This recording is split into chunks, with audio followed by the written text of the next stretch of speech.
everyone, and welcome back to Clearwater Marine Aquarium for another one of our virtual field trip series. My name is Lindsay and I'm a marine life educator here at Clearwater Marine Aquarium. Today we're going to be talking about our only resident male dolphin, Nicholas. So some of you guys might know him from his viral videos, Nick's Picks, where he picks a sports team to win a championship. However, some of you guys may not know his story. But don't worry, if you don't, today we're going to be talking all about Nicholas's story and the importance of rescue in his life here at CMA. So on December 24th, 2002, an adult female bottlenose dolphin and her calf stranded or beached themselves near Gibsonton, Florida. They were later transported to CMA for long-term care. Due to their Christmas Eve arrival, the female was named Noelle and her calf was named Nicholas after St. Nicholas. Noelle was about 380 pounds and she had sustained severe third-degree sunburns on her dorsal fin, or that fin right on top, and around her body. She also was suspected to have a respiratory illness, and unfortunately she did pass away from that illness a few days later. That left Nicholas, the calf, an orphaned calf without a mother. When Nicholas arrived, he was about 120 pounds, and he did lose about 30 pounds upon his arrival to CMA. He also sustained severe second and third degree sunburns, which covered over 30%, or about 1/3 of his body. Nicholas was provided round-the-clock 24-hour care at CMA, where he received nutrition, antibiotics, and wound care. When Nicholas arrived to CMA, he was estimated to be only about 6 months old and wasn't fully weaned off of his mother's milk.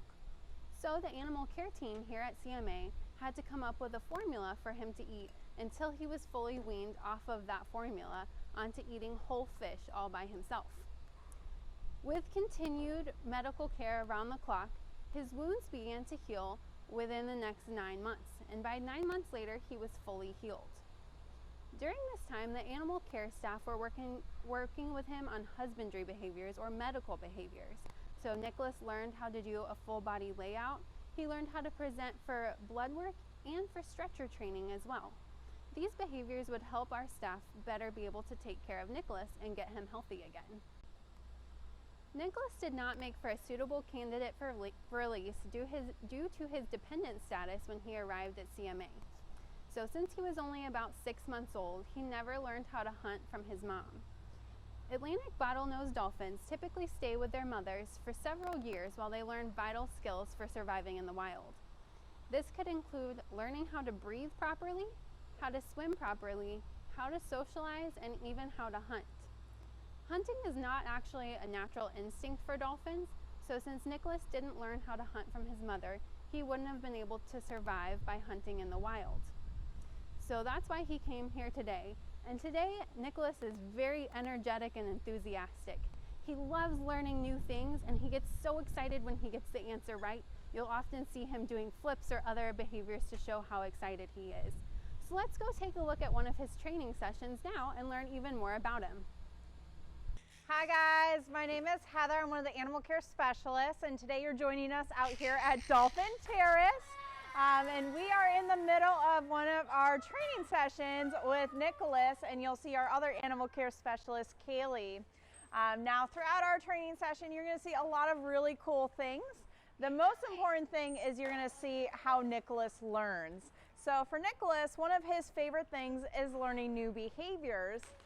And the behavior that Kaylee is working on today is called sendaways, where we're going to be asking Nicholas to do his behaviors in a different area of his pool. So he's very comfortable doing these behaviors directly in front of us, but what we would like to see is him do these behaviors in a completely different area.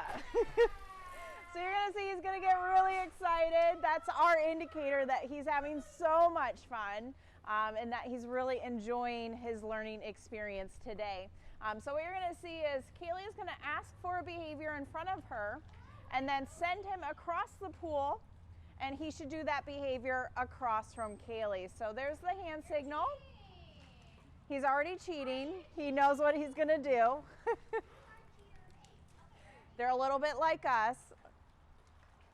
All right, so there's the hand signal. Now he should go across and he should offer that behavior Kaylee just asked him, and he did it!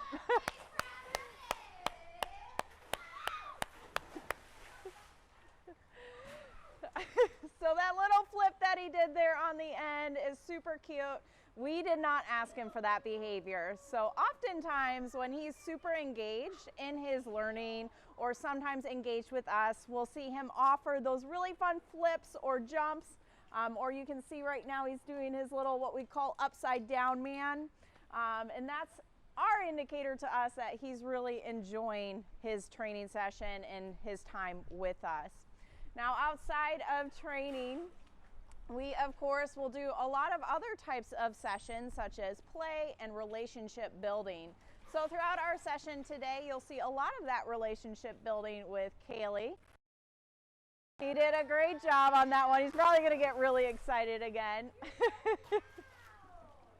But relationships are super important with our animals, just like it's important with us and our animals.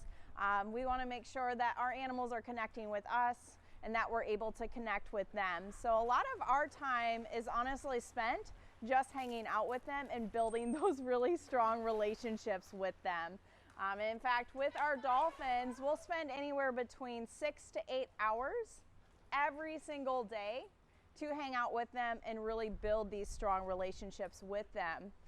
What this does is it allows us to have an awesome relationship, but also take the very best care of them.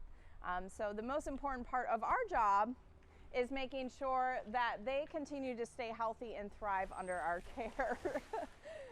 So Kaylee is finishing here with this really important send away. So this is a brand new one that she is recently asking him. So check out across the way here. Let's see what he does. Oh, he did it! Wow, that was awesome. So with sendaways, it's a complex concept. He has to understand that he's not doing these behaviors directly in front of us, but rather he's doing them. Kaylee has asked him that new behavior, so she's kind of mixed in some other behaviors that she's never asked with the send away concept. And what that does is it tells us that he's really understanding the concept. In a way, it's just like when we learn to count and then we have to learn how to add and subtract. Adding and subtracting is a concept that's a little more complex. So since Nicholas here has been with us for about 17 years, we've trained him a number of behaviors, but it's important that we continue training him new things and new concepts. As you can see right here while he's hanging out in front of us, you may catch a really good glimpse of his scars on the back of him. He is a rescue dolphin. He was rescued in 2002 because he had stranded himself on a beach. So there he is laying out in front of Kaylee there, again getting a really good look at those scars. Now while he was on that beach, he had 2nd and 3rd degree sunburn. Now that area is fully healed. As you can see Kaylee interacting with him today, that area doesn't fall. And so it is fully healed. He will have those scars forever, just like if you've ever fallen down and gotten a scar on your knee or your elbow or your arms, or in the case of a burn victim, they're gonna have a little bit of a different texture to their skin and sometimes even different coloration. And that's exactly how Nick's skin appears. So it does appear like it's open, but it's not. It is fully healed. And he will have those scars permanent for the rest of his life.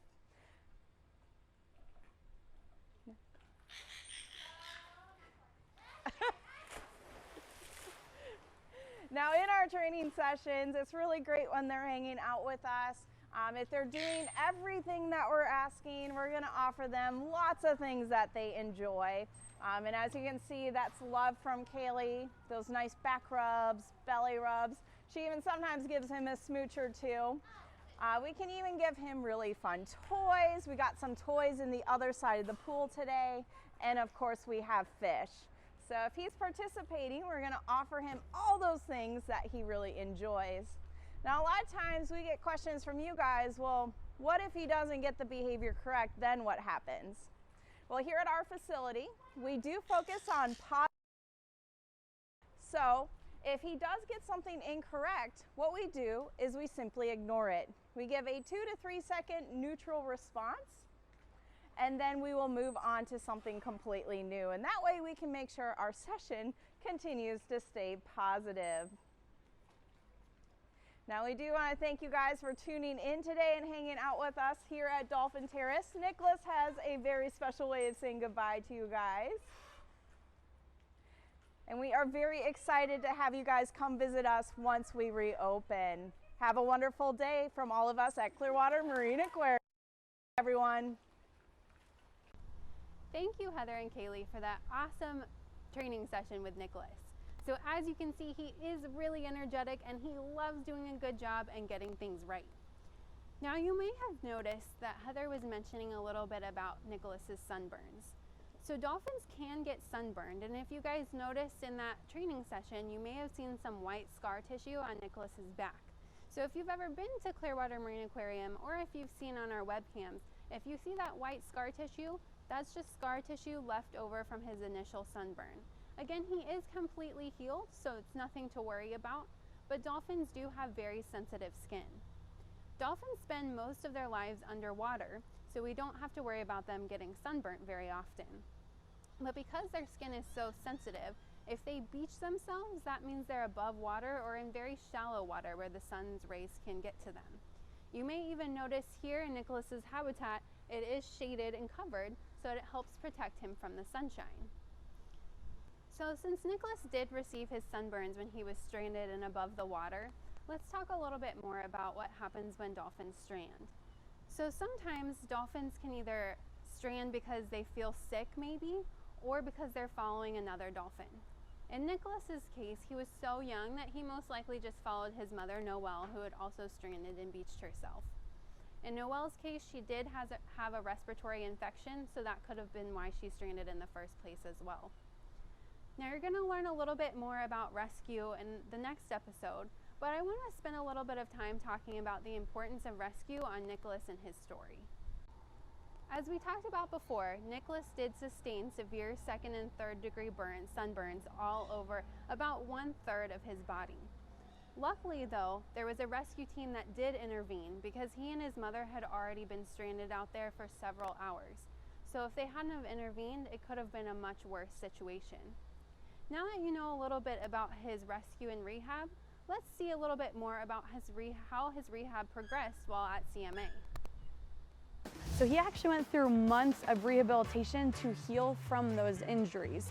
Now with burns, how you treat them is through debriding. What that means is that you actually remove the dead skin from that injury site to promote healing of that skin. Now today, when you come see Nicholas, he does have scarring from those injuries.